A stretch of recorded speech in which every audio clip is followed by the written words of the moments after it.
Good evening, everyone. I'll call our now work session to order. It's April the 17th, and it's the York County School Board meeting. But we need to do a modification for our agenda. We are no longer in need of a closed session at the end, and since no action is being taken, we're now going from a special meeting to just a work session. So I need a motion to modify the agenda. So moved. Second. Support. A motion is made by Mrs. Kershke and seconded by Mr. Richardson to modify the agenda. Dr. George? Yes. Mr. Richardson? Yes. Mr. Medford? Yes. And Mrs. Kershke? Yes. All right, thank you. So we're going to go right into, well, first of all, Mrs. Haywood, she's with family still with the Easter holidays. So she is out of town, she's traveling, we'll see her at our next meeting, but she will get caught up on everything that we are discussing. So safe travels to her as she returns back to Williamsburg. With that said, discussion, we have two items, attendance zone discussions first. Mr. Superintendent. Thank you, Mr. Medford, board members. Good evening, everyone. We have two topics to discuss this evening. We're going to start off with attendance zones, and Dr. James is going to walk us through a presentation related to draft attendance zones, an analysis that was done by a consultant. This is follow-up from the retreat that we had about a month ago or so. So with that, I'm going to turn that over to Dr. James. Thank you, Dr. Shandor. Mr. Medford, members of the board, this evening I'm going to share a summary of the information that was presented to you during the retreat about options or recommendations for balancing the elementary attendance zones. I can say to you as I start this presentation, this is not the entire presentation that you saw that evening, but it's just a synopsis of all the things that were presented. And in that, you also may find some things that you may have questions about. If you do, just stop me during the presentation, and I'll share as much information with you as I can. And of course, beyond this presentation, the entire work from the consultant will also be posted on the website. That, as you know, is much more detailed than what you're going to see tonight. So the first slide I'll share with you about the work that the consultant did and the parameters in which they had to work to develop the attendance zones. And the first one was try to realign the distributions of students so that in each school, it does not exceed the instructional capacity or the building capacity. As you know, the instructional capacity varies every year based on the programming in a particular elementary school, whereas the building capacity is a static number, and that's based on the actual physical classrooms that are in a school. So some of the things I'll talk about tonight is based on the building capacity, not the instructional capacity. However, we do realize that the instructional capacity is an important component of anything we do relative to attendance zones. And also with what I just said, we have an instructional capacity this year, and that will be different next year based on the programs in some schools, or it could be exactly the same. It just depends on what the programs are in a particular school. And of course, it's a given to try to balance enrollment across the 10 existing elementary schools. And also, a new one for us is to create an attendance zones for a new elementary school when the time comes that we actually need a new elementary school. And as you know, the board goal has always been to keep an elementary school size of no greater than 700. Another goal of the board has always been to avoid separating neighborhoods between zones to the maximum extent possible. You may remember in 2010, the Naval Weapons Station was divided.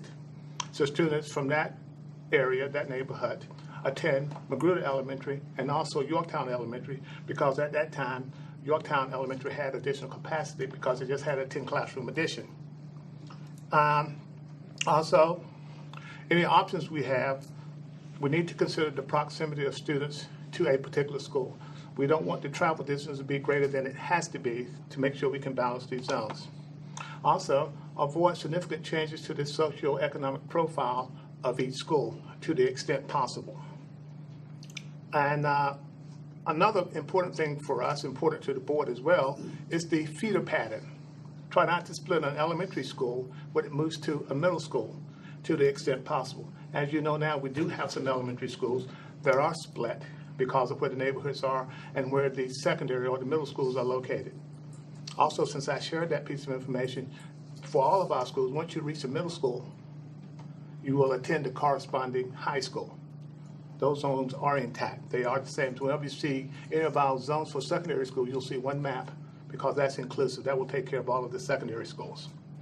And always, as possible, to set the boundaries around geographic features, such as waterways, roadways, or what have you. And that was part of the work the consultant had to do. And I talked about proximity earlier, and that has an effect on bus routes. And also to consider, as you know, we have a number of new residential developments. So how does projected enrollment from each new development factor into the school size once any of the options are completed? So when the consultant did this work, it was quite an extensive process. I really enjoyed working with her. She needed information from the school division and also from the county, from the GIS system to use their data. So she would take that data from what I gave her and what the county provided with her and geocode that information onto the maps and then create enrollment profiles for each school. And she needed the parcels, the subdivisions, where the water, bodies of waters are, the census blocks, and then the number of students in each particular area of the county that she was looking at to see how that would fit into each school. Also, with some of her projections, she used the grade projection methodology to simply move each grade level up one grade to see what the resulting enrollment would be in upcoming years. And then after she did all of that, she created maps for each of the plans. And there were 4 plans that were developed. Plan A, I'll talk about that one first. Plan B, Plan C, which is an option that includes the new elementary school, and Plan D, that also includes the new elementary school. 2 options there. And it's also important to note that any of the work she did, there were not any changes made to the Bethel Manor attendance zone. As you know, that's a military community, so that stayed intact. We also need to know, since we're having that discussion, I mentioned the military community, is the fact that one section of Bethel Manor housing is called Jamestown Village. If you're going down Big Bethel Road toward Hampton, that's the development to the right. You know, that does go to the Tabb Elementary zone. Unfortunately, when we looked at the numbers to put it into Bethel Manor, it's just not capacity at Bethel Manor. So it's best that it stayed at Tabb Elementary, but of course, that created a split elementary school as far as when they move on to secondary school. Those students on that side that attend Tabb Elementary would go to Grafton because the natural flow would be if you attend Tabb Elementary, you go to Tabb Middle, Tabb High. But that's one of the exceptions and one of the things that she looked at during the course of all of this. Do you know how many students roughly there are at the Jamestown? It's about 170 something, I think, and I'm just guessing from memory about the number there. Yeah, I think about 3 buses going there. Okay, so this is just a map of the county that shows the 4 changes for Plan A. You see, change 1 would move some students from Magruder to Walter Mill. Change 2 would move some students from York Elementary to Seaford Elementary. Change 3 from Grafton Bethel to Coventry.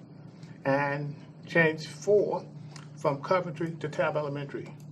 As you know, that night you saw some very extensive maps. Tonight I'm just going to mention the names of the neighborhoods.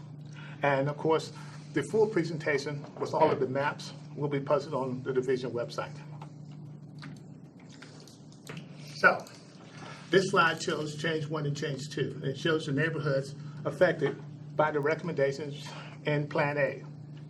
And that would be in the Magruder zone, Carver Garden, Callahan Village, Country Club Estates, Country Club Apartments, Washington Ridge, and Williamsburg Bluffs. If you were on 143 in the Williamsburg area, those are neighborhoods off of Route 143 south of 199. Excuse me, east of 199. That's the east-west route. So that's east of 199. Try to know the proximity where 143 intersects with Route 199. So it'll be east of that. Change 2 is a section from York Elementary to Seaford Elementary. As you know, York Elementary and Magruder are the 2 schools that we are most concerned about as far as crowding. Marlbank Heights, Nelson's Grant, Settlers Crossing, the quarters of Yorktown, White Oaks, Woodtown Quarters, and Yorktown Arch. If you're not familiar with that area, some of those names may be confusing because some of them are quite similar, but those are really distinct neighborhoods. If you know the area on Fort Eustis Boulevard, intersection of Fort Eustis Boulevard and Route 17.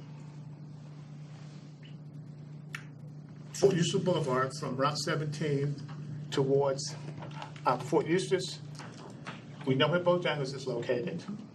You know there's Yorktown Arch close there. There's a development that's older than Yorktown Arch. That would be the quarters of Yorktown. Sometimes it's on the road called General's Way. And then White Oak, Mullenbrink Heights, and Settlers Crossing are located west of Old Yorkhampton Highway, where it intersects with, trying to think of the name of the road. Old Yorkhampton Highway, how it comes all the way down to Cook Road. There's a neighborhood to your left there.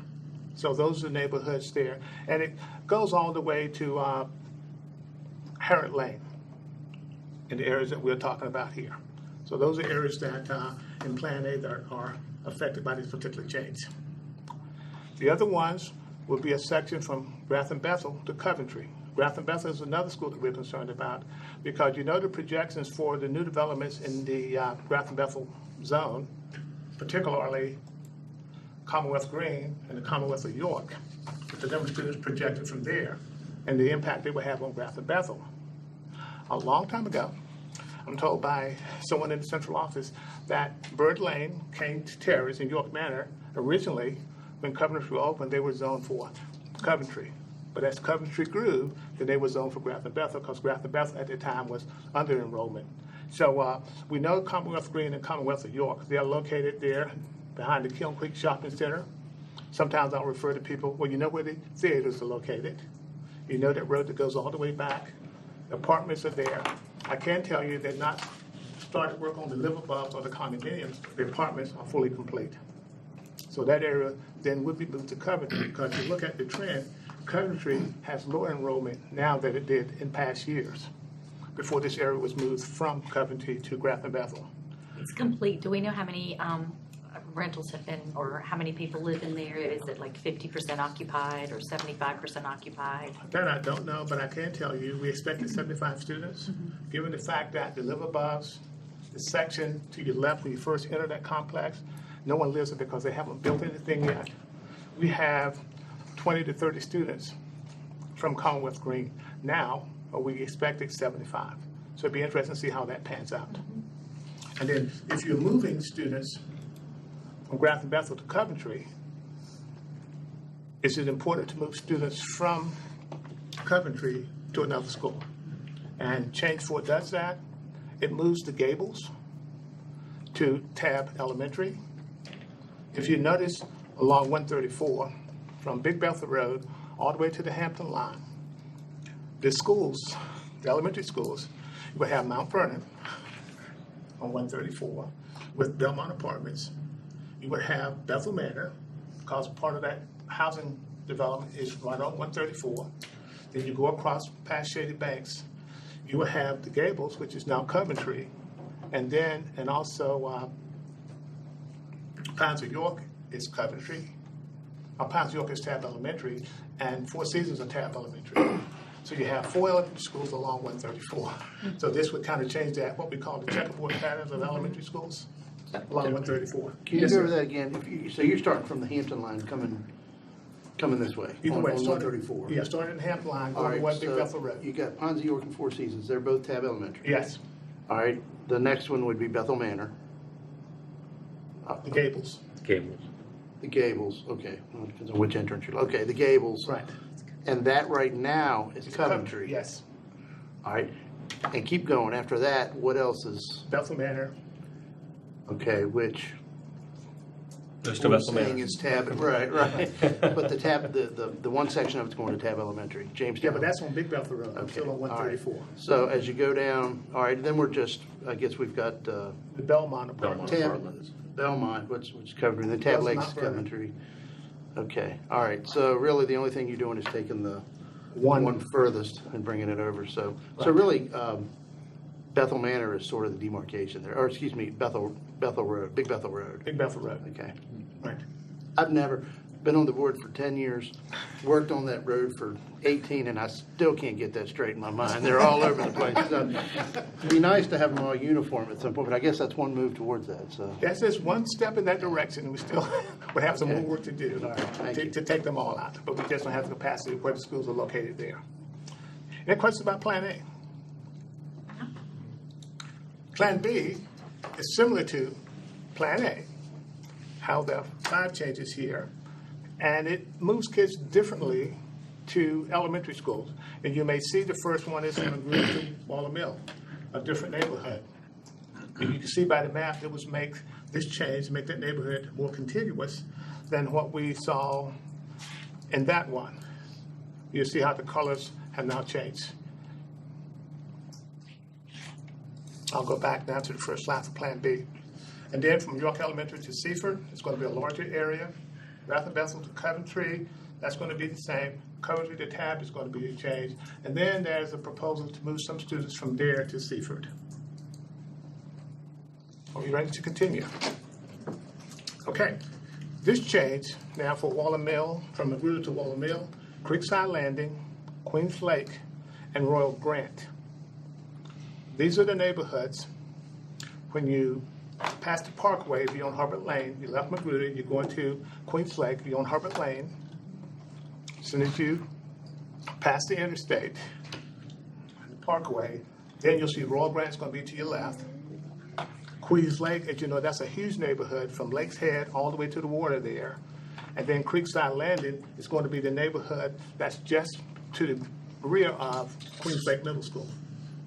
When you just pass the middle school, there's an entrance to your left to Creekside Landing. So that would be that neighborhood. But you can see by the map I just showed you how they would line very closely with the current Waller Mill attendance zone. Okay. Change 2. You can see here now from the York Elementary to Seaford, I added some more neighborhoods. Battle Park, Nelson's Heights. There weren't any others. What this does, you know, Old Yorkhampton Highway intersects with Pook Road. So this will take that triangle in there and move it all to Seaford. When I talked to you in Plan A, I only moved part of it, or the recommendation was only to move part of it. This moves the entire triangle, so to speak, to Seaford. Good?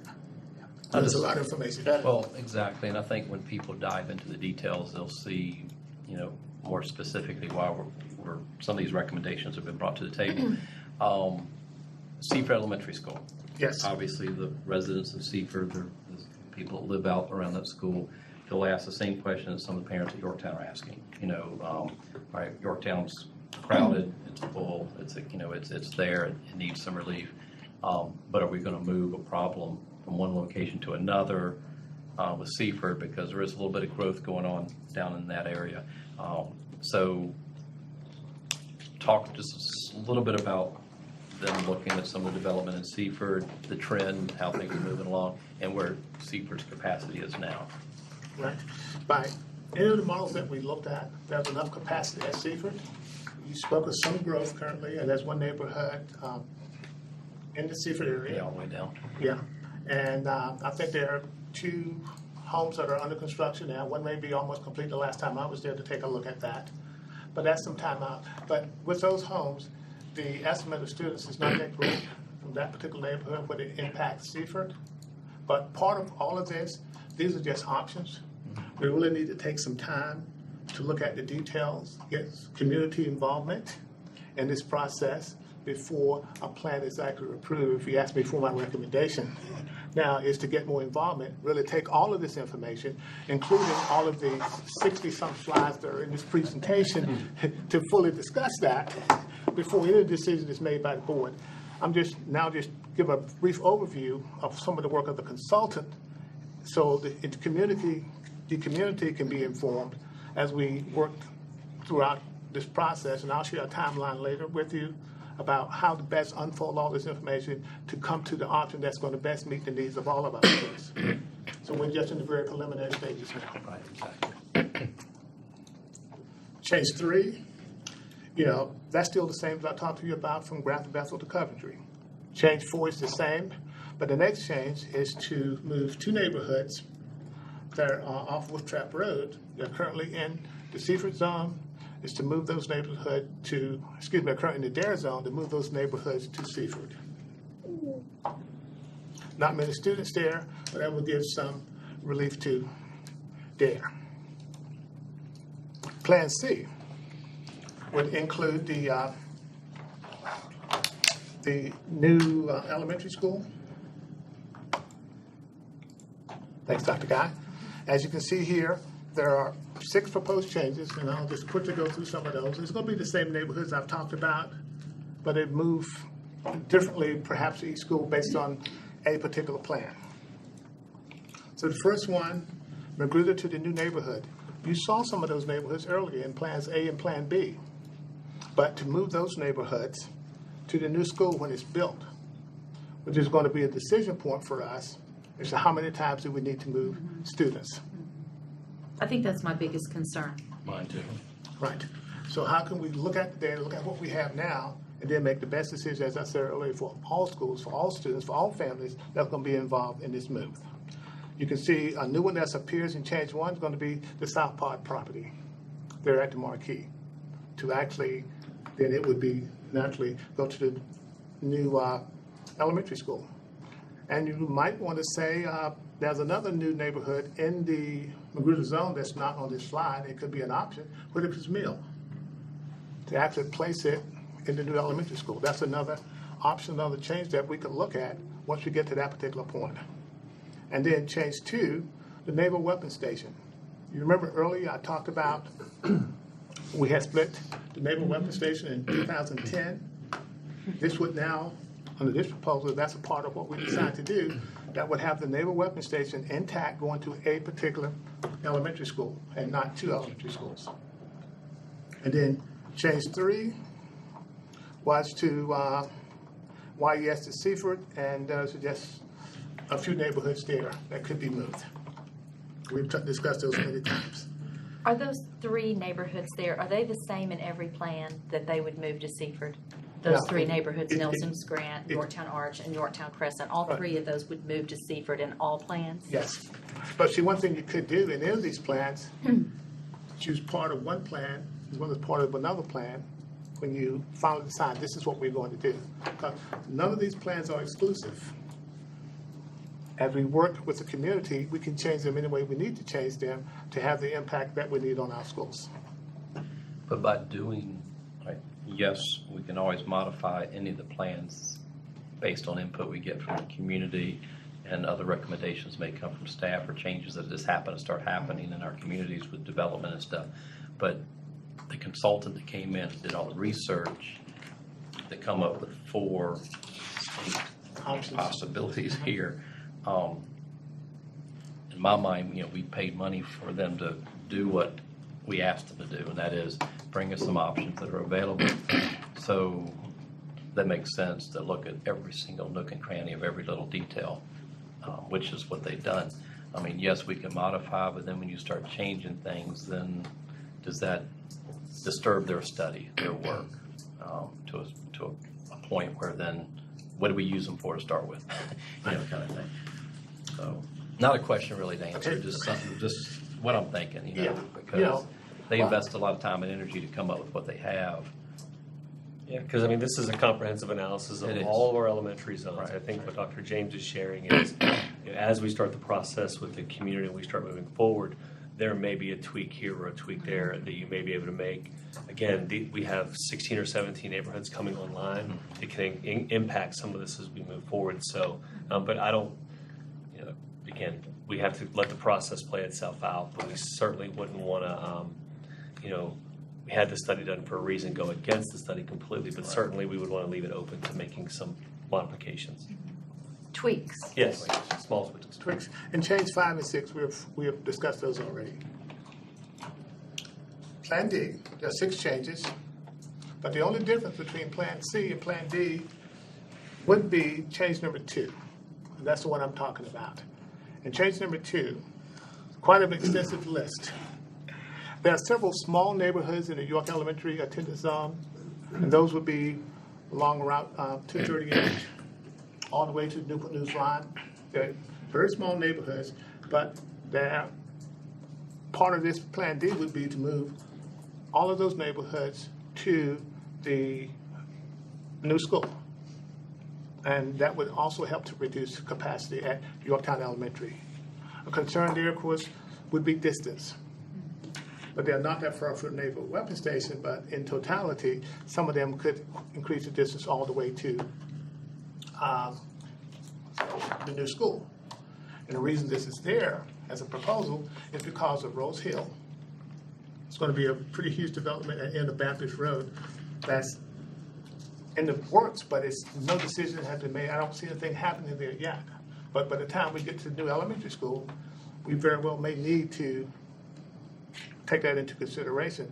And one thing Dr. Shandor pointed out about all the new neighborhoods that are not here yet with the number of students. So as this unfolds, we may have to look at all the options and then make another decision based on the data we have 2 or 3 years out based on what we have now. So there's many things we need to actually consider as we go through this. Okay, so this particular comparative analysis here, this is just one comparison that compares in all of the plans, the enrollment for each school to the building capacity, not the instructional capacity, but we realize the instructional capacity is going to be an important consideration. And the reason it's not here is because that changes every year based on the programming that's in each school. How much does it change every year? Are you talking it changes 50 students or 100 students, or what's the? When I look at the model that we used, anytime we take a classroom out of circulation for grades K-5, then you're removing 22.5 students, almost 23 students, that room, that capacity of that room. And that's an average from the K to 5 ratio. So we're moving that average out. So if you took 2 rooms out because of programming, you're talking about the instructional capacity being 50 students less. And I guess you're also talking about the number of students, like the kindergarten class might be smaller than expected, where we would only need 4 classes where we had 5 or Right. something like that. So we have an additional classroom. You know, and that's another factor. Not only the pull-out program, so to speak, that Dr. Guy and I worked on, but the number of classrooms needed for K-5 instruction. And as Ms. Kirsty pointed out, that varies every year based on the grade level configuration.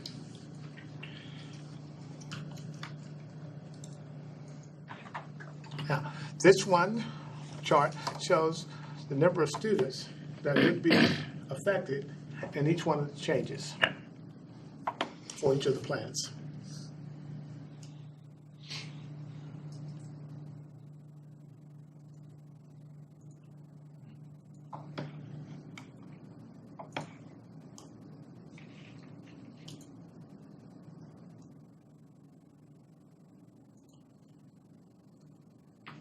Questions about that? Another consideration we took into, and this is just one of the slides, there are many more that talks about the student body configuration or profile, but this is one just talks about the free and reduced lunch percentages. You can see we have the current free and reduced lunch percentages. We also have what it would be for each plan. In that, if you see a number in red, that's an increase in the free and reduced lunch percentages. And the numbers in green would indicate a decrease in the free and reduced lunch percentages. Talk about the significance of that. The free and reduced lunch The percentages? changes that would occur in that. I mean, are we looking at that as a negative thing necessarily or a positive thing? I'm just not sure what is that telling us? Right. Anytime you look at rezoning in the profile of each school, how much does it change? Right. And as you can see here, with any of the moves, that's not much change. There's some change, but it's not a significant change. And that was one of the tenets we set forth in the beginning. We didn't want to change it significantly from what it currently is. So this is just another metric for showing that there's not a lot of change. Right. Significantly free and reduced lunch, if there's an increase or a decrease, a significant impact on in and of itself, or is that just a factor of there's not much change, period. I don't know if I'm making myself clear. Yes, because one of the things we typically look at, whether the school is declared Title I or not, is going to be the percentages of free and reduced lunch students in that school. And that affects the instructional programs and some of the resources we offer at school. Okay. Right. So if this goes too high on some of these, then that's going to have a negative impact on some Well, of these it would areas. have I an just impact. wonder what we're looking for here. You know, it would have an impact. That means we may have a school that's not Title I become Title I. Okay. And then we put more resources into that school because it's now is. And if it went the other way and decreased? If it decreased, then, and Dr. Guy can best explain just how we determine how we're Title I, that it may take a school out of being Title I if there's significant change. Okay, And so you're Dr. Guy, concerned you share about the more Title that. I classification? We typically, we take the division average of free and reduced lunch, and then any school that, elementary school that has a population, a percentage of free and reduced lunch students that's above the division average qualifies to Title I. As you take a look at this, you can see the new school would actually have the highest percentage of free and reduced students. And so, First two. now, when you look at in Plan C and Plan D, in Plan C, the new school's at 55%, which is greater than any of our schools right now. Is that a big concern to you that there could be 55% free and reduced lunch? Yes, that would be a concern to me. Because that would also probably go along with the gap learning, and you would have to have more Yeah. special ed teachers, reading tutors, or anything like that. Well, and how we distribute our funds, the way that we distribute Title I funds is a school with the largest percentage gets the largest percentage of Title I funds. And so we would then be distributing our funds across, right now our funds are distributed across 3 schools, with Yorktown Elementary School being a skip school. And we'll have more conversations down the road with you about Yorktown Elementary School and whether or not we make a move there. But that new school would be added to, and so we'd be looking at taking the funds we currently receive. We wouldn't receive any additional Title I funds from the federal government because it's the same number of students. And so we would be distributing those funds across a greater number of schools. And then some of the schools, their funding, their support services would actually decrease because their percentage of students that qualified for free and reduced lunch have decreased. But the new school on Plan C and Plan D would get the most resources from Title I. So is there a number, a percentage that you would like a school to stay at as far as free and reduced lunch? I think it's hard to say there's a percentage I would like it to stay at. I think what I would, Or stay under and not go beyond? I think what I would say is that where our highest level of need is in our schools right now, if you look at Yorktown's is the highest level of need in terms of economically disadvantaged. In a perfect world, I wouldn't want to go any higher than where we are right now. I don't know that we can do that as we rezone and open a new school without transporting students all over the place. And so, again, I'm saying in a perfect world, but I do think it is something that, as the committee is formed, it's something that they're definitely going to want to consider in that process. So just to clarify, the free and reduced lunch is a benchmark to look at to try to avoid the significant changes to the current socioeconomic Yes. profiles of the schools. That's what you're using to benchmark Yes. that. Absolutely. Yes. Now, Understand. bringing on a new school, knowing this data, if this stayed true, and in the neighborhoods, we tweaked a few in here and there, but that was what we were looking at coming in the doors when this new school was to open. Then we're going to have to do a lot of work as a division up front, and design and programming, the things you talked about. I mean, resources, budgeting. This is going to be that would create a challenge, really years, as when the first shovel hit the dirt, basically. Well, when Dr. James talked about instructional capacity and talked about the programs, what we look at is, in terms of Title I, you have more reading specialists allocated at a Title I school. And so you need places for the reading specialists to deliver those services. And so as we're looking at the new school, regardless of how we lay that out, that new school is likely to be a Title I school. And so we're going to have to think about that in the planning phases for that school, because that requires additional pull-out spaces to I think provide you're those right. services. Just the design of the building itself. Yes, I mean, absolutely. the architects will have to take that majorly into Absolutely. concern when they get into design phases, because Right. I mean, it just, And this analysis was done on number of students we have now. This analysis was done on our sort of present level of performance for where people live. This isn't based on the 17 or 18 new neighborhoods that may be popping up in where that school's. it'd take a lot to change that, though. So you would have to really look at the instructional capacity more than the building capacity for the new school. Right. But as Dr. Shandor said, this only includes the students that live in the neighborhoods that were moved currently. The Marquee, we are talking a significant number of students from the Marquee, which are not included in this plan Yeah. because, no one lives there. Right. So the consultant could not use that as to see what the profile was going to be of that school. So that's going to be a huge neighborhood. So when that's factored in, that really That changes may that change number. But in my mind, I hear what you're saying. Right. But I go back to the fact that if 55 or 46% of students at free and reduced lunch that we know might need some extra resources and programming, and then a new neighborhood pops up and the numbers drop, those students are still there. Yes. Yes. So the resources will still have to be there based on the students and their needs. Whether you get 200 more students and it drops down to 39%. That's right, you're exactly right. Same- So, but that's, it's gonna cost more to open that school than it would be a traditional situation. So just to clarify, that we're sort of as a benchmark, where your elementary is kind of where is your comfort zone is there, Again, in sort a of? perfect world, I would say I wouldn't want to exceed that. Again, that may not be possible when you examine all the parameters.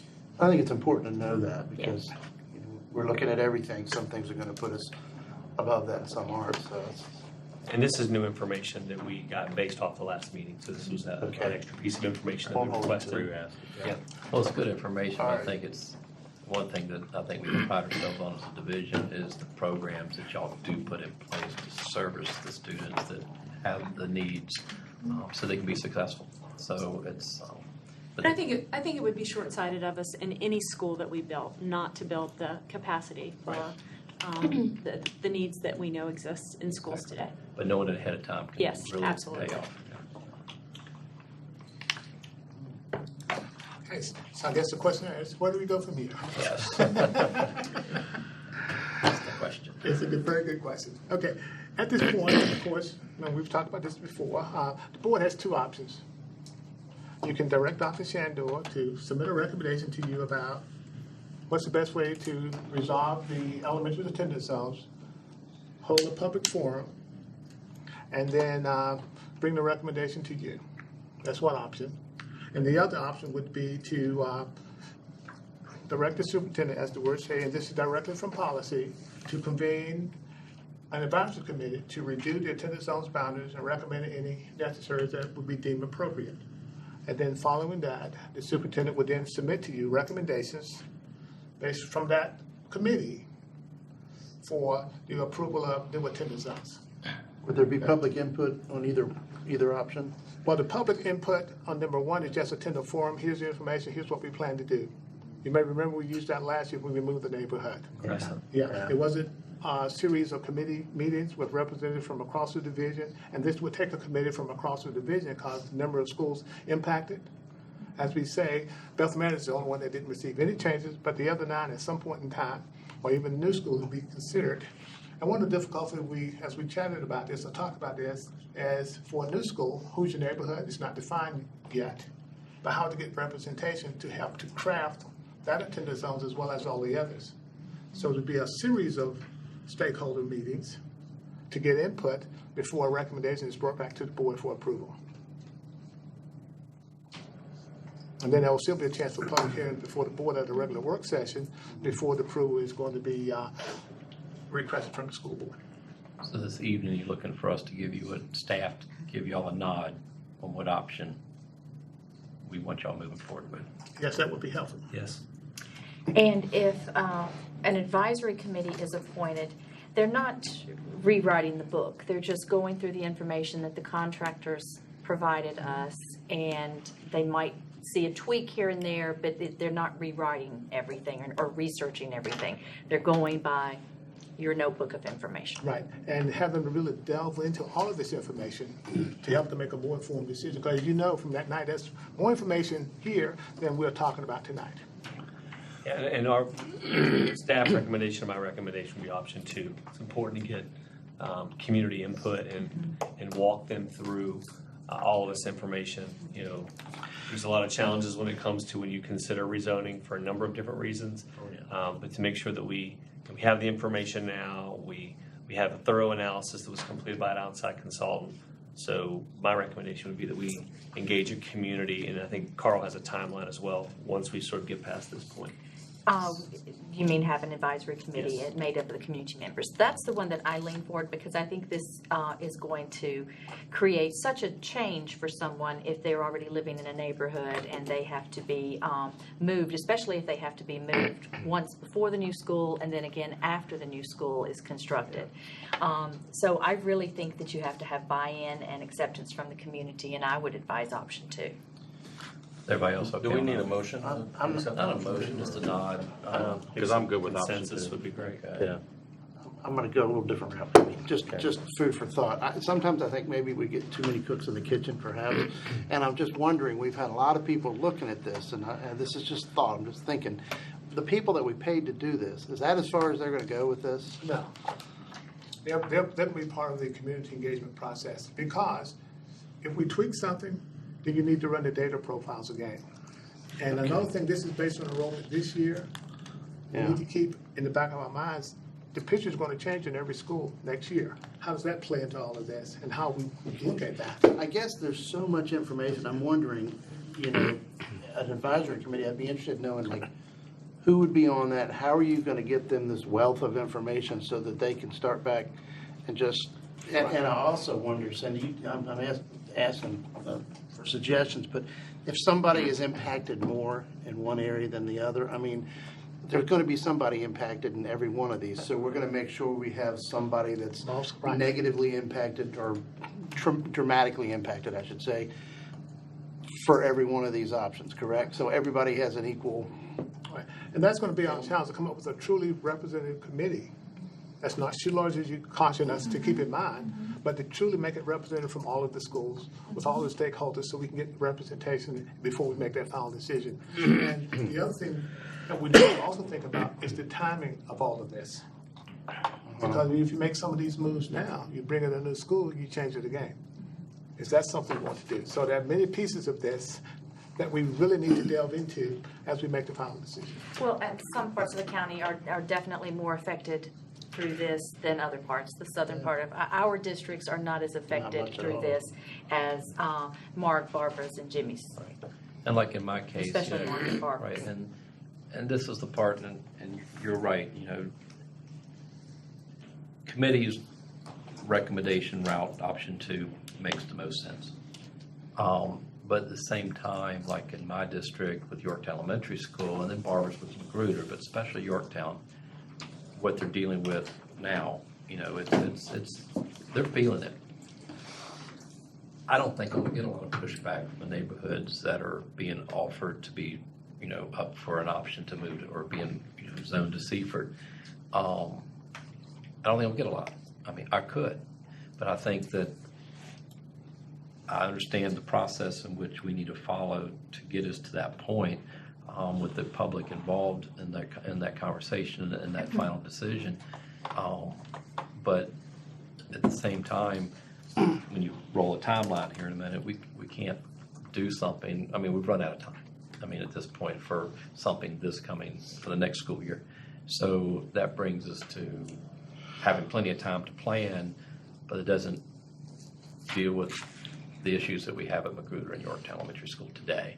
And so, yes, we made some changes, but it didn't impact anybody. So it should be interesting as we continue this process, how my zone reacts to it, my district, because I think I'm gonna have a whole different reaction. Plus, when people, another option, I mean, the new school. I mean, when a new school is built, there will be change. People just know that. It has to happen because you gotta build the school.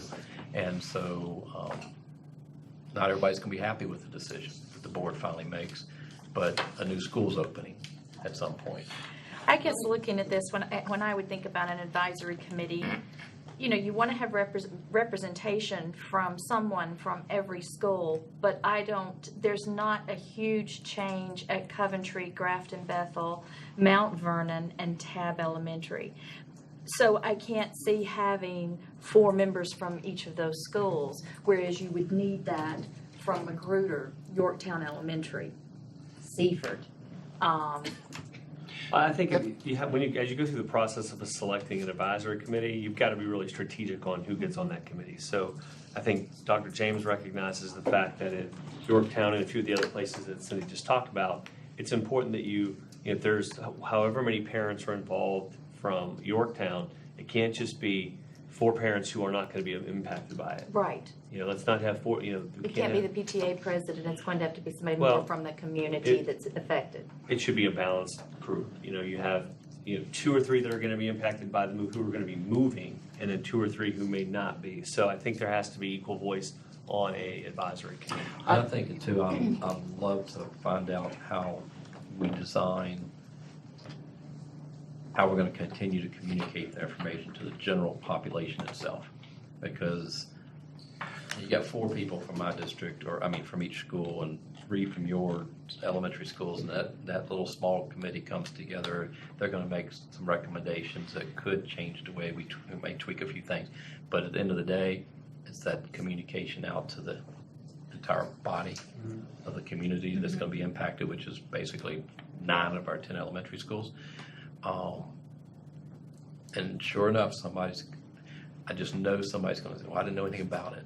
Well, Well, that's, you do what you when can y'all- to when- get the right, message right. out. And so it's so important we got so many different tools to use to put that information out there. We use everything we got. I think it would be good to have a certain contact person. It may not be our PR person, it may be somebody directly with the advisory group or going through this process as a contact person for the schools to point parents to.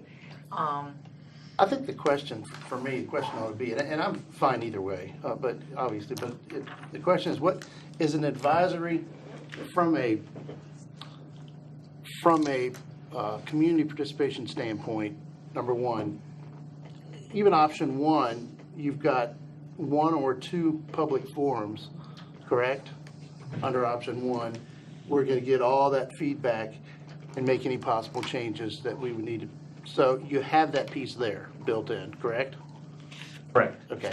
So to me, the question ought to be, are we going to better be able to make a decision with a committee, or are we going to better be able to make a decision with our staff and you? And that, to me, that's the answer, because we're going to do the public participation one way or the other. Right. They're going to have that. So Having the communities, excuse me for interrupting you, but I think that it's both. I think it is our staff recommendation, my recommendation to the board, but if we don't bring the community with us, we have to. I'm not suggesting that. Okay. I'm not at all. In fact, Okay. just the opposite. I'm saying they've got the ability. They're going to know everything we're doing. They're going to give feedback, and you're going to report that. So I think we can accomplish that either way. I just wonder what a group of people on a committee, if that's going to offer more insight and more information. And if it is, then that's what we need to do. But if it's not, then,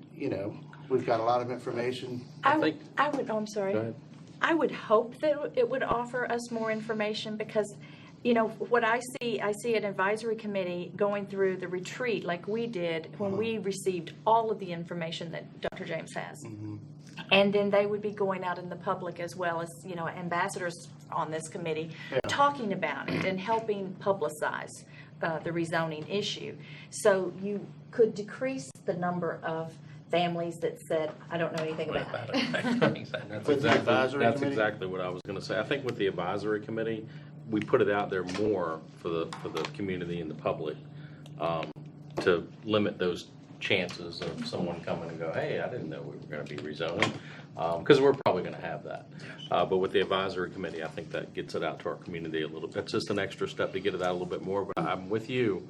It's an extra step, it's some extra It's months too. yeah, it's trying to find that amount of people and the right amount of people and the right people, and it's going to be a challenge for staff. Yeah. But Well, we always, the commitment of our board is always to have the public informed, and that will never, regardless of which Right, option. right. That's not all what I was no, suggesting, but. no, they're informed both ways, but I think they're more informed. I think with option 2, I think there's just a better chance. But I'm with you. I'm fine with that. I understand. In option 2, you're getting their input before a decision is made, whereas option 1 is saying, here's what we're doing, what do you think about it? And so there's a very different feel between Good point. you're involved in the decision-making Exactly. versus here's what we're doing, what do you think? Yeah, I agree. Because that could give the impression our mind's already made up and we already knew what we were doing. And we don't know which plan we're going to take, and we're asking for their opinion. So I guess it would come down to option 2 as a consensus of the board. And then it'd be interesting to find out, what the guidance is going to be given to that committee once they're chosen. I mean, using the information we have now gathered with the consultant to bring it to next steps, which I believe Paul's going to talk about next steps next. He can talk you through the timeline and maybe answer some of those questions. What you have before you now is a timeline. If you look at, and I've divided it into phases.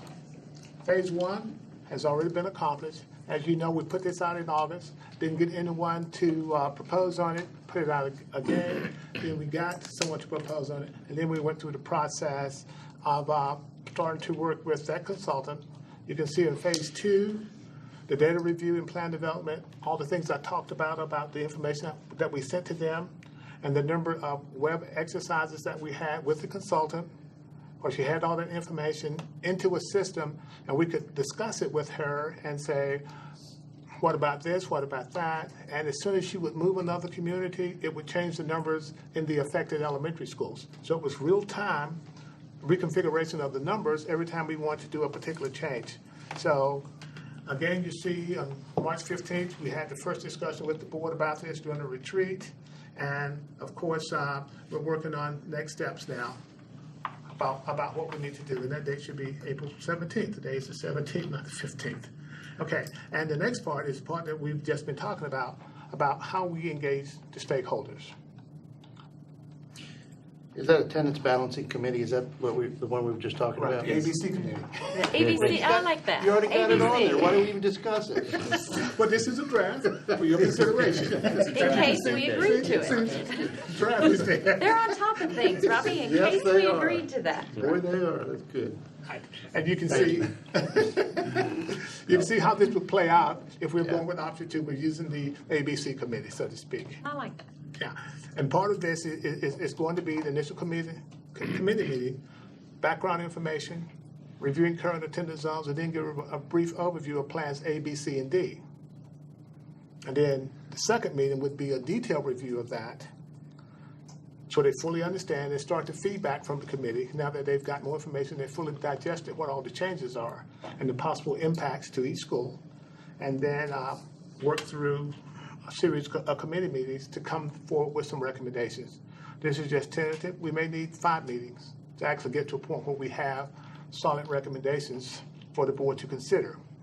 And then the last phase would be board discussion and approval, and see if that could play out in November and in December. And if the board does approve it in December, then we would, of course, go through the communication phase with the community about these are the changes approved by the board, here are the impacts, here's what's happening, here are the timelines, and how everything should be communicated to the board well in advance of the 18-19 school year. And this is looking at if we do this change in the 18-19 school year. Does it help clarify? I like it. Okay. I like dates on there. Gives some closure on it for sure. Yeah, Thank Okay, you. so is the board's comfortable with us, option 2? I am. I support that. Thank you. All righty. Dr. James, anything else? No, sir. Good answer. Oh, I have one question. Yes. When will the contractors start looking at the bus efficiency study?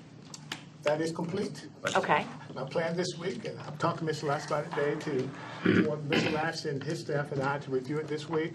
get back to the consultant with any recommended changes, and then I'm hopeful we can bring that information to the board at the May 8th work session. Awesome. Perfect. All right, which brings us to our review of proposed FY 18 through 22 strategic plan. Yes, thank you, Mr. Medford. So now we're closing out on the strategic plan from FY 18 through 22. Dr. Guy is going to provide an update this evening with the help of the rest of cabinet members sort of chiming in place. What you're going to review this evening, she's going to review the timeline, sort of take you back to where we've been to where we are this evening. You're going to view a marked up copy of a number of the goals, and she'll talk through that. So without further ado, I'll turn it over to Dr. Gabb. Thank you, Dr. Shandor. Good evening, Mr. Medford, members of the board. So we're going to walk through a draft copy of the FY 18-22 strategic plan, and you have a copy of that in front of you this evening. If you take a look at that document, it starts with where our work began on this strategic plan. So we started in November, and back in November at our work session, the board affirmed the mission, beliefs, and goals of the strategic plan. You felt like you had a really strong basis for the plan, and other than editorial changes, you wanted to keep that intact. And so our work began on the objectives.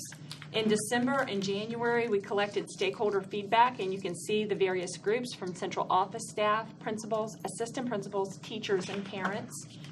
And then in January and February, we began the data analysis.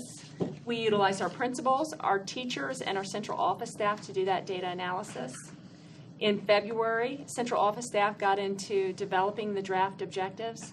And then last month, we reviewed and refined those draft objectives. So we had the board, principals, assistant principals, teachers, and parents all had the opportunity to review and refine those draft objectives.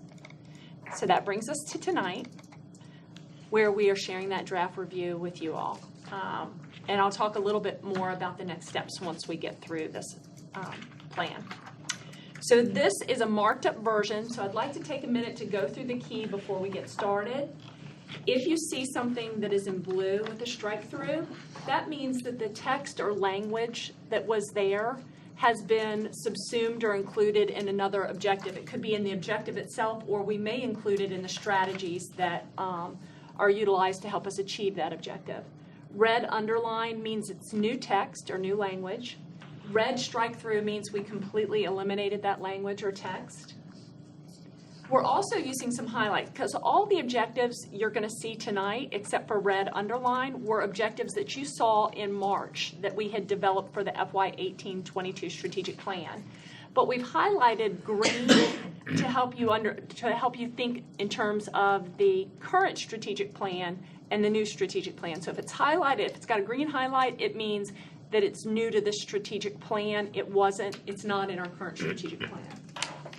Gray highlighting means that we took that objective from the March session and we've moved it under a different goal because we realized it didn't fit where it was. And then yellow highlight, there's a couple of objectives in here that the board really needs to finalize because they're your objectives, so that'll be part of the task tonight, is for you to finalize that because we didn't take that and that work.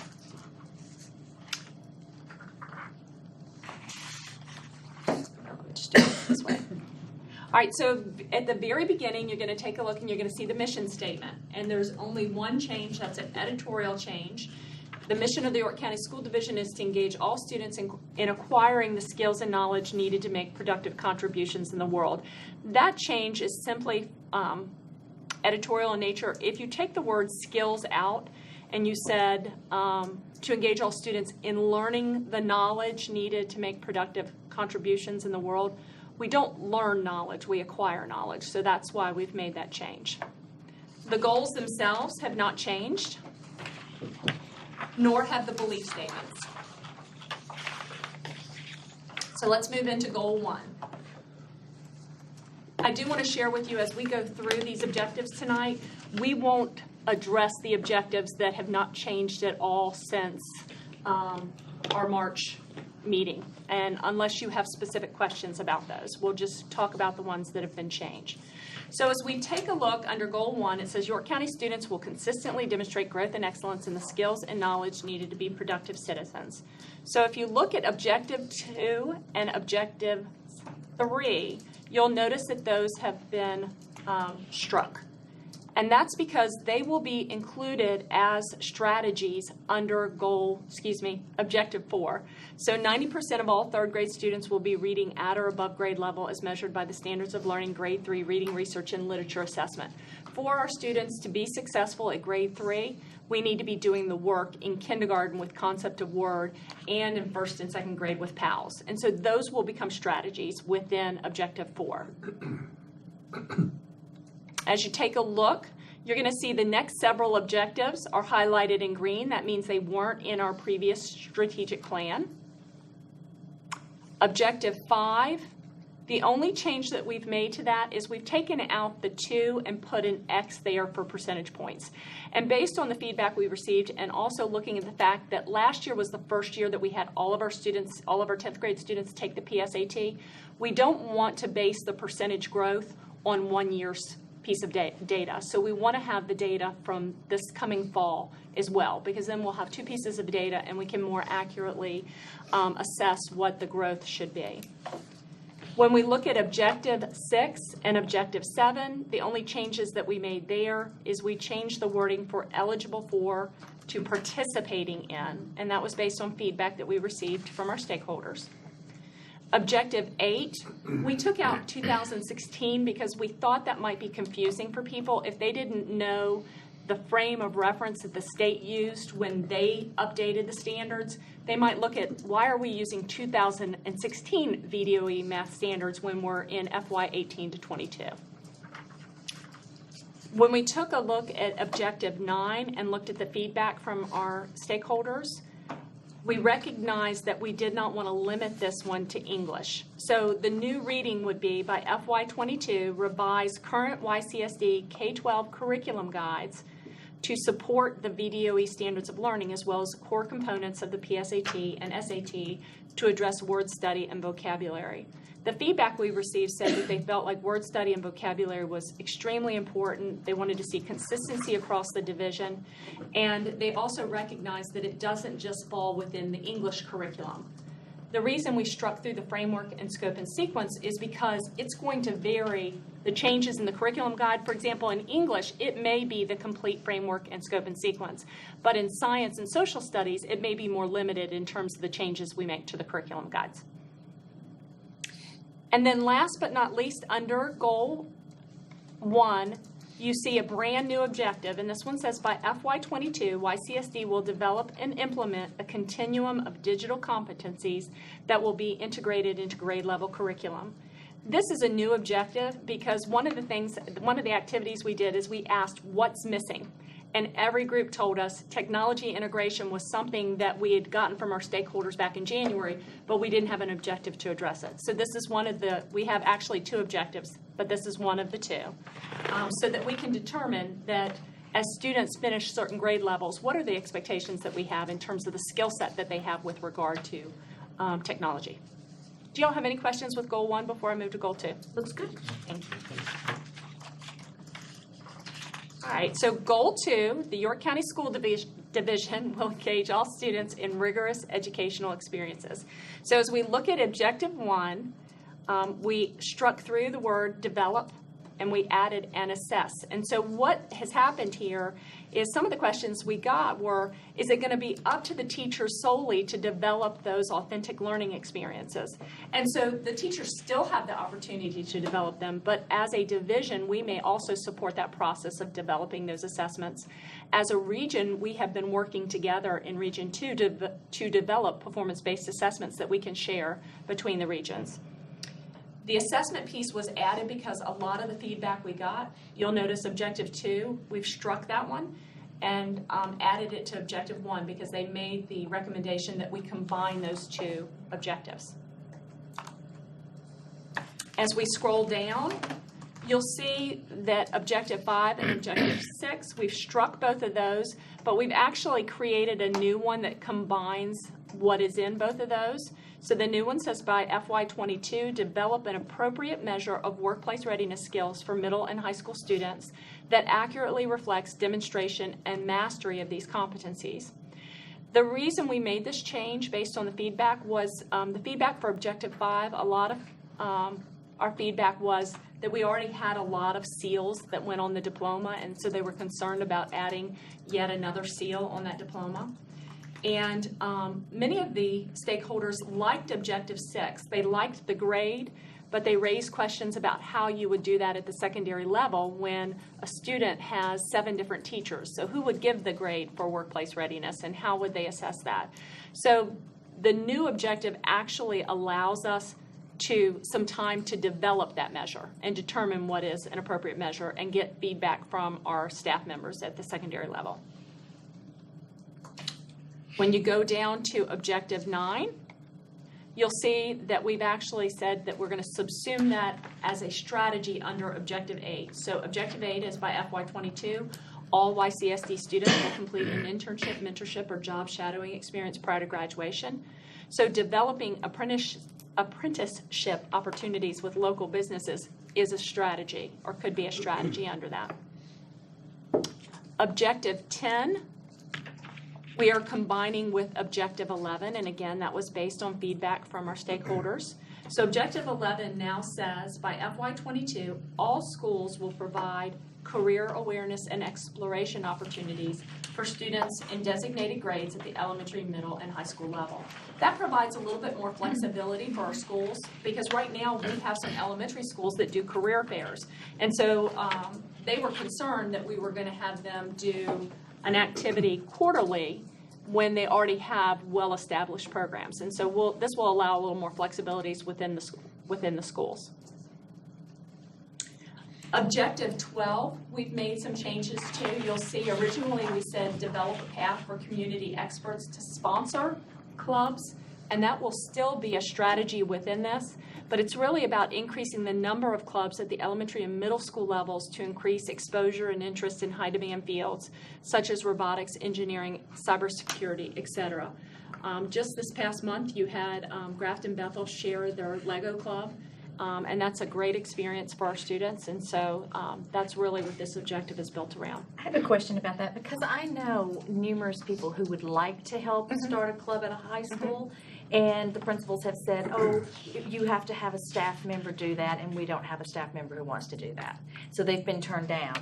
With this objective, will they still have to have a staff member sponsor the We'll club? work toward developing that pathway for our community experts, and it's not that we're trying to circumvent staff members. We just recognize when we're looking at some of these high demand fields, we may not have the expertise within our buildings. And so teachers may not have that comfort level. So we've got to develop a process that allows our experts in the community to provide that expertise to our students. Super, I'm glad to hear that. Objective 13, you'll see that we have eliminated that objective, or actually it's been subsumed under Objective 8. So if we go back to that real quick, I will remind you guys that is the internship, mentorship, or job shadowing experience. So again, this one could be a strategy under Objective 8. By creating an opportunity for seniors to complete their graduation requirement in the first semester of their senior year, that second semester could be in an actual apprenticeship.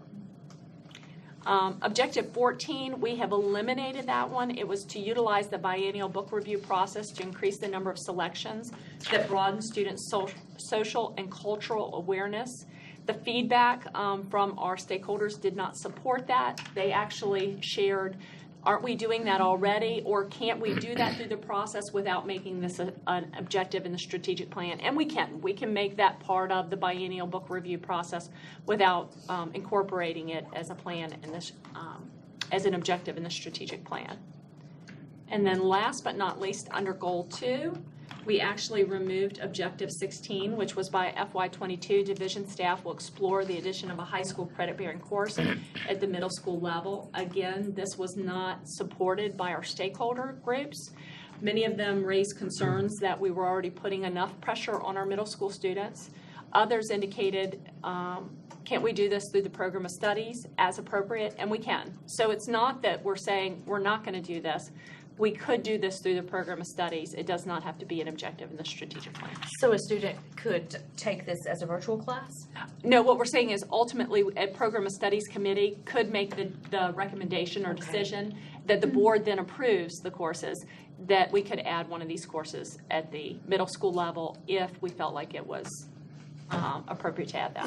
And what started this whole discussion is earth science is a science that so many students skip over if they're on the advanced track, and it's an excellent course to take. And the same with world geography. Our students don't have the opportunity to take world geography except as it's blended into the world history classes. So, are there any questions with goal 2? Awesome. So we'll go to goal 3, and I'll start this one off, and then I'll turn it over to Dr. Carroll. Goal 3 is your county school division will recruit, hire, retain, and support a diverse staff that meets our highest standards. So you'll notice that the very first objective there, by FY22, each school will have a special education teacher licensed in the adaptive curriculum. We've struck that one.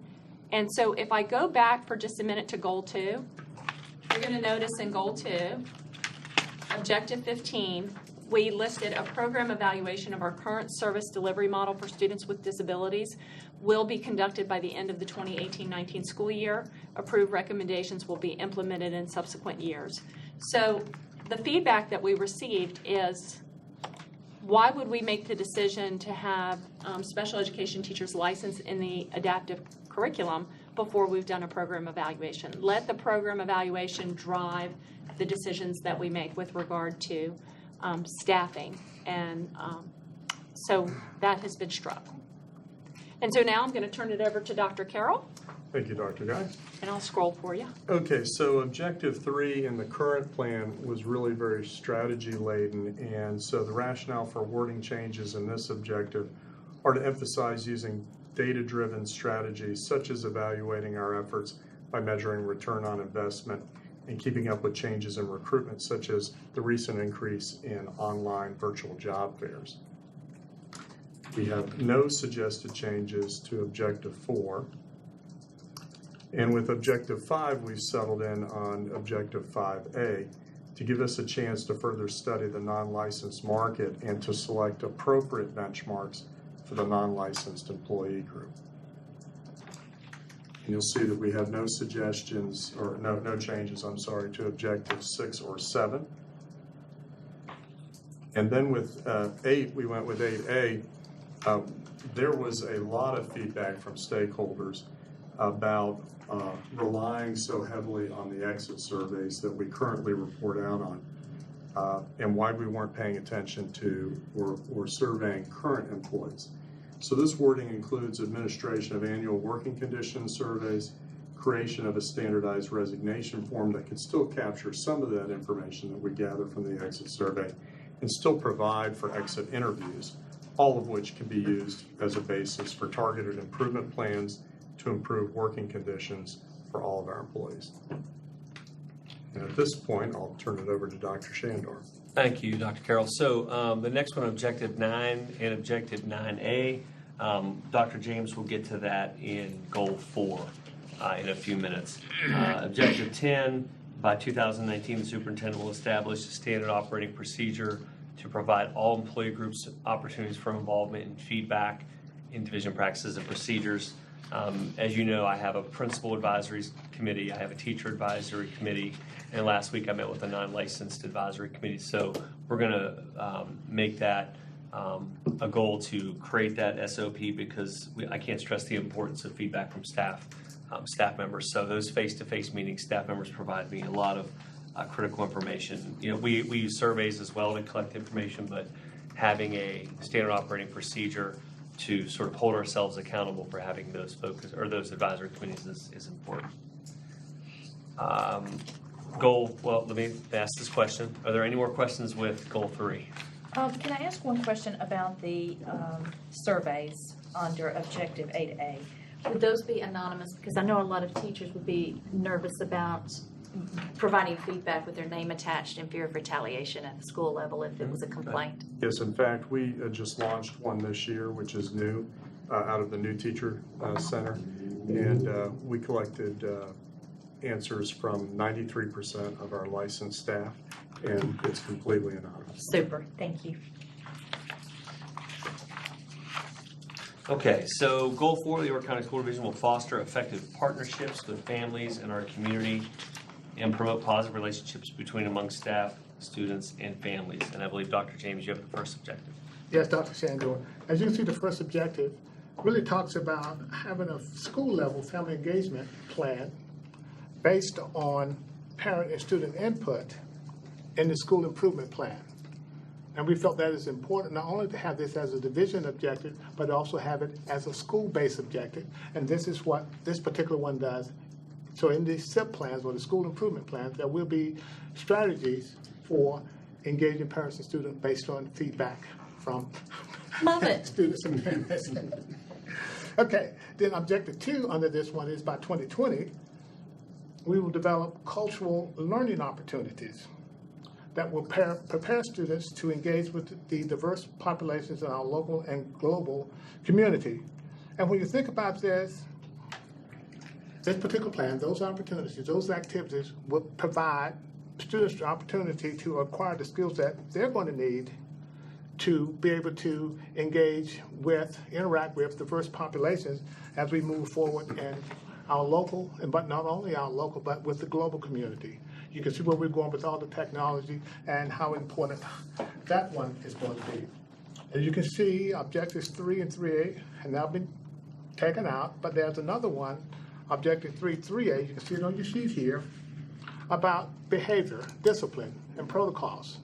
And the reason for this is to make sure that we develop consistency in our disciplinary practices across the division, because sometimes we're not as consistent as we would like to be, but also with the focus on reducing existing practices that could be exclusionary, or they could also have some bit of disproportionality when you look at the different types of referrals and who's being referred. So that's what that objective is in the plan to address.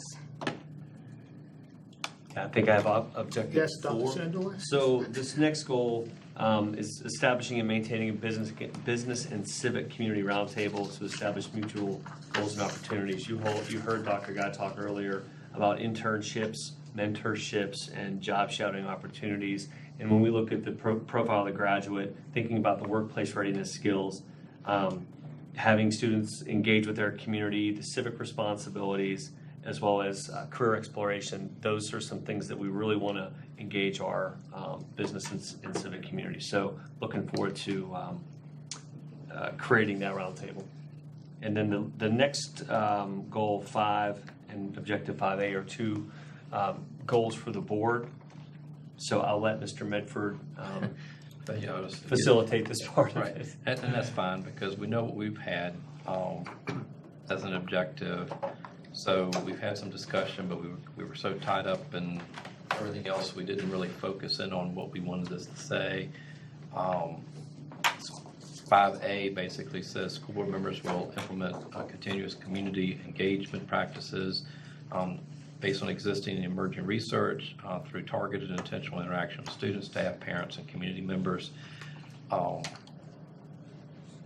don't know if anybody's had time to review what they think our goal should be as a board, because this obviously sets for future members on this board also. I know that the little component about the events we attend locally is still there, but I think our state and national components are very important as we get our professional development pieces. So what's everybody else's thought on what between 5 and 5A? I would not want the national convention to be mandatory, because that's a huge expense, and I don't think it should be mandatory. I do not go because I would rather that money be used in the classroom. So I would not, I'm going off this board in a few months, so maybe my opinion doesn't matter anymore, but I feel like that you could say include events and or national levels, but it should not be mandated. That's what it kind of says. I mean, that's what it does say. I don't think it's mandated, but I mean, I have a difference of opinion in the national conferences and that sort of thing, because I learn a lot. I mean, especially in the position we're in leadership roles and positions. But again, I don't think this is mandating that. It just says that will interact and engage and/or, so you can do state or national. And/or is fine. I like objective 5A, and then just include, and attend events at the local, state, and/or national level, something like that. You could add that Yeah, to I 5A. think bringing that down is important because yes, what we do locally as board members is critical to the overall. I mean, that's our local connection, but that component of state and or national professional development, I think is important. So we bring that part down. Combine the two. Okay. Yes. So can we split that up to bring? So if I were to take it just roughly right now to say school board members will implement continuous community engagement practices based on existing and emerging research through targeted and intentional interactions with students, staff, parents, and community members to include events at the local, state, and/or national levels. I think to include, attending professional development programming at Okay. the local, state, and Okay. national levels. All right. Because it's professional development is what, y'all go to professional development things, we do the same. Okay. And I think it's not just an event. I think that's where it got kind of lost there because we don't go to the event. We're going to professional development that educates us on not just the local issues, but the state and national issues. Okay. I think we can incorporate those two pieces in to include professional development and activities. Do you want professional development and activities at the local, state, I think just professional or just development. professional development? To include professional development at the local, state, and/or And/or national national levels. levels. Yeah, because in some cases, professional development's coming from Yarmouth. Do you want that last sentence? Or, I mean, obviously, as we go through the strategic plan, we review our performance. Is it necessary to add that last sentence? I don't think that's necessary. Yeah. I don't think it is so either. either. Strike I mean, that. I think we do need to review it, but I don't know if it's, and that's understood, Okay. that it's reviewed. All right, so everybody's good with that? I'm good with that. All Yeah. right, so I guess when you get that wordsmith, can y'all send it to us in a weekly? Yep, we'll send it to you tomorrow. Yes. Yes, we will. We will. You don't have it now. Well, if this wasn't Adobe, I could have it for you right now. Okay. Oops. And then I think think, it's Dr. scrolling James, you down have, there. 9 and 9A? Yes, I did. 9AC has been stricken. It talks about professional development. If you look at what we have in 9A, it talks about ongoing relevant evidence-based professional development to foster respect for students and families of diverse cultures. If we truly want to close the achievement gap, I think it's important for our teachers and all our staff to understand the lived experiences of our students and to truly use that to inform teaching practices in the classroom and to recognize differences among students and families from different cultural groups, and also to be able to respond positively to those differences. And also for our teachers to be able to interact effectively with a range of cultures or in a range of cultural environments. So that's the intent of professional development for that particular goal. Is this something that's not occurring now? I mean, I'm just trying to wrap my head around what we're gonna, I would hope that this sort of thing is happening now, but. Right, there is some professional development, but we want to include more professional development and really have the open dialogue with our staff about this. Because some years ago, we had done that. Some of Yeah. you on board there may remember, we had a thing with Courageous Conversations, where we did professional development for administrators at the school level, as also, at the division level, to be shared with their schools, at Be the more school level. I was To be more talking intentional more about the diverse cultures and that sort of thing. Is that something where we have really? I think the been intent is lacking. to be more intentional about the professional development in this area. Then it's not saying that we haven't provided professional development, we have, but to be very intentional about this. My question is, when we, anywhere through the entire strategic plan, when we start adding professional development pieces, okay, time, resources, money, things I can start calculating up here in the head, because we have a limited number of time we have with our teachers before the children show up at the front doors. We have a limited number of days in the 180 that we can pull teachers for different things. Teachers, I hear that they really enjoy the time they can spend with our students and work days in the building to get things done. Do we have time to head more to professional development, or are we taking something away to put this in, or something else in for professional development? I think what I would respond to is that professional development done well improves the quality of the work that our staff members do. And so relationships are critical to success in the classroom.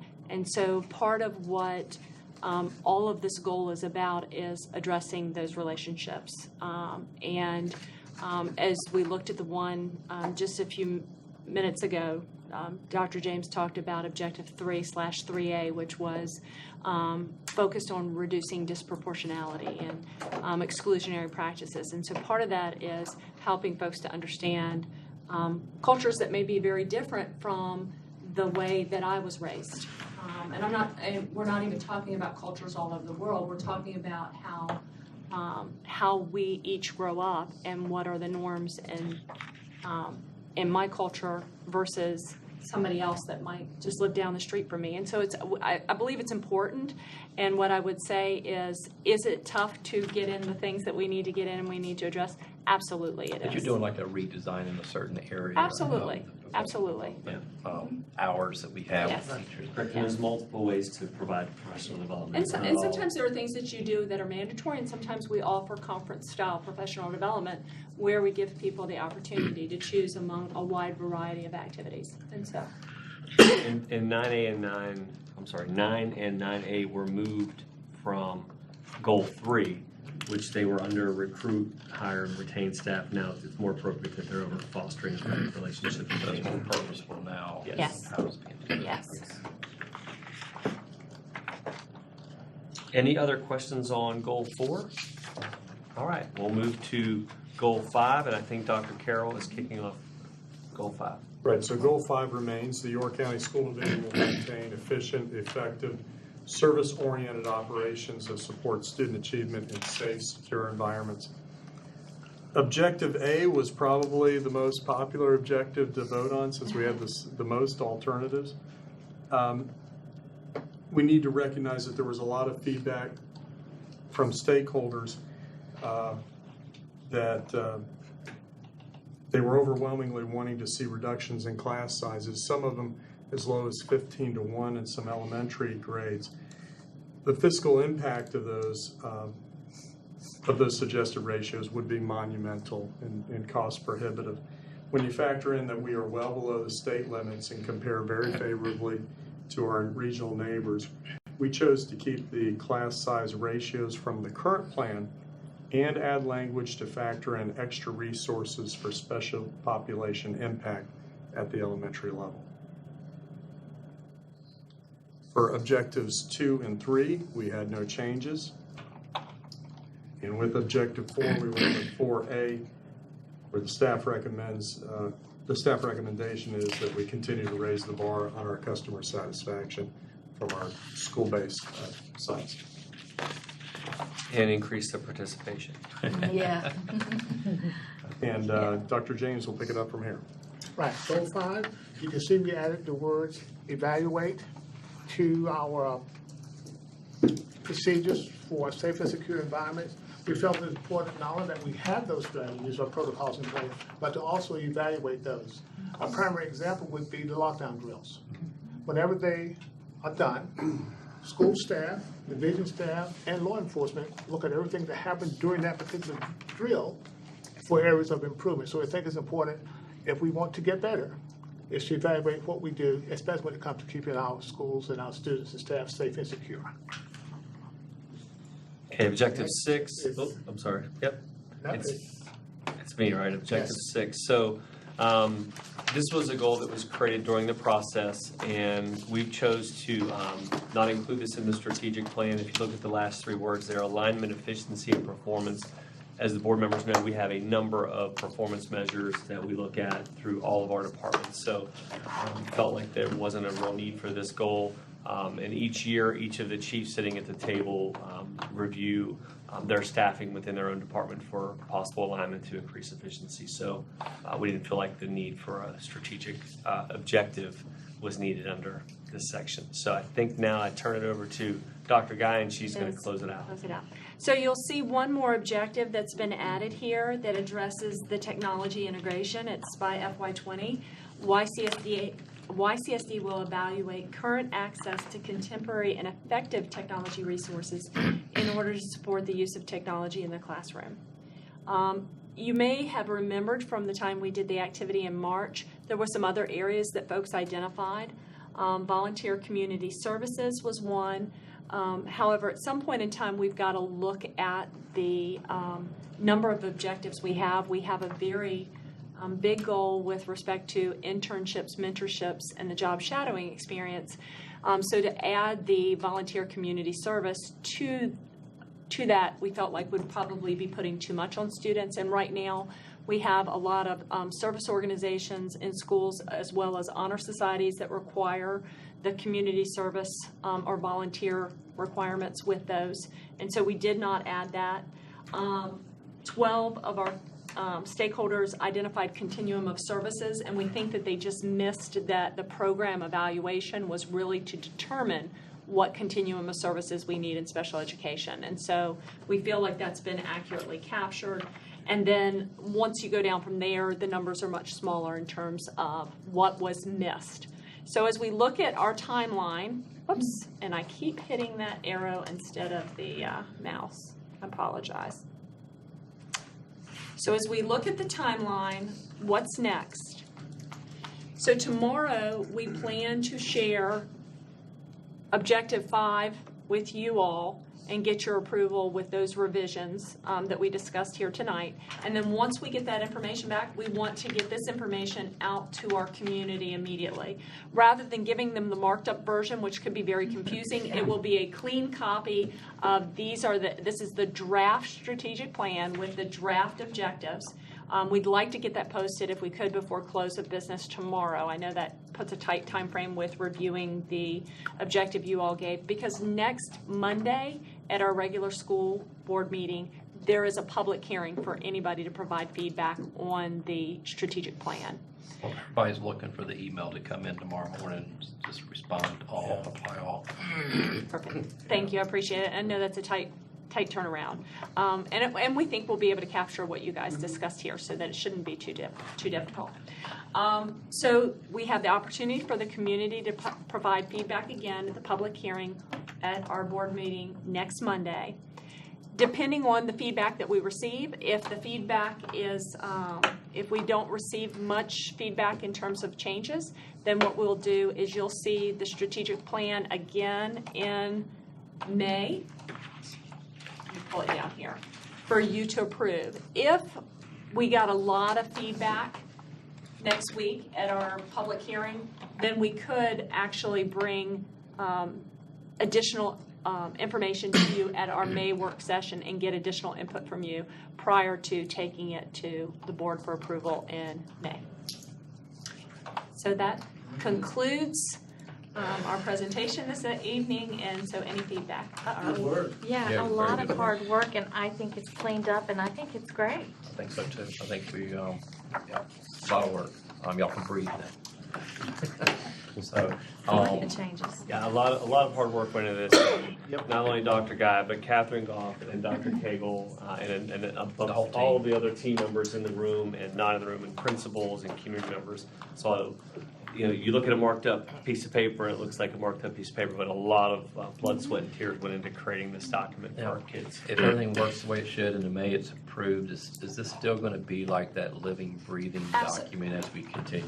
Absolutely. Okay. We will, as we did with our last strategic plan, there may be times that we're going to bring objectives to you to make changes, but the part that will really have a lot of flexibility as the strategies that will be underneath each. So even though it looks like we're getting to the point where we're saying, okay, we're going to approve this plan, there's still a lot more work that has to be done with regard to looking at, so what are the strategies in each year?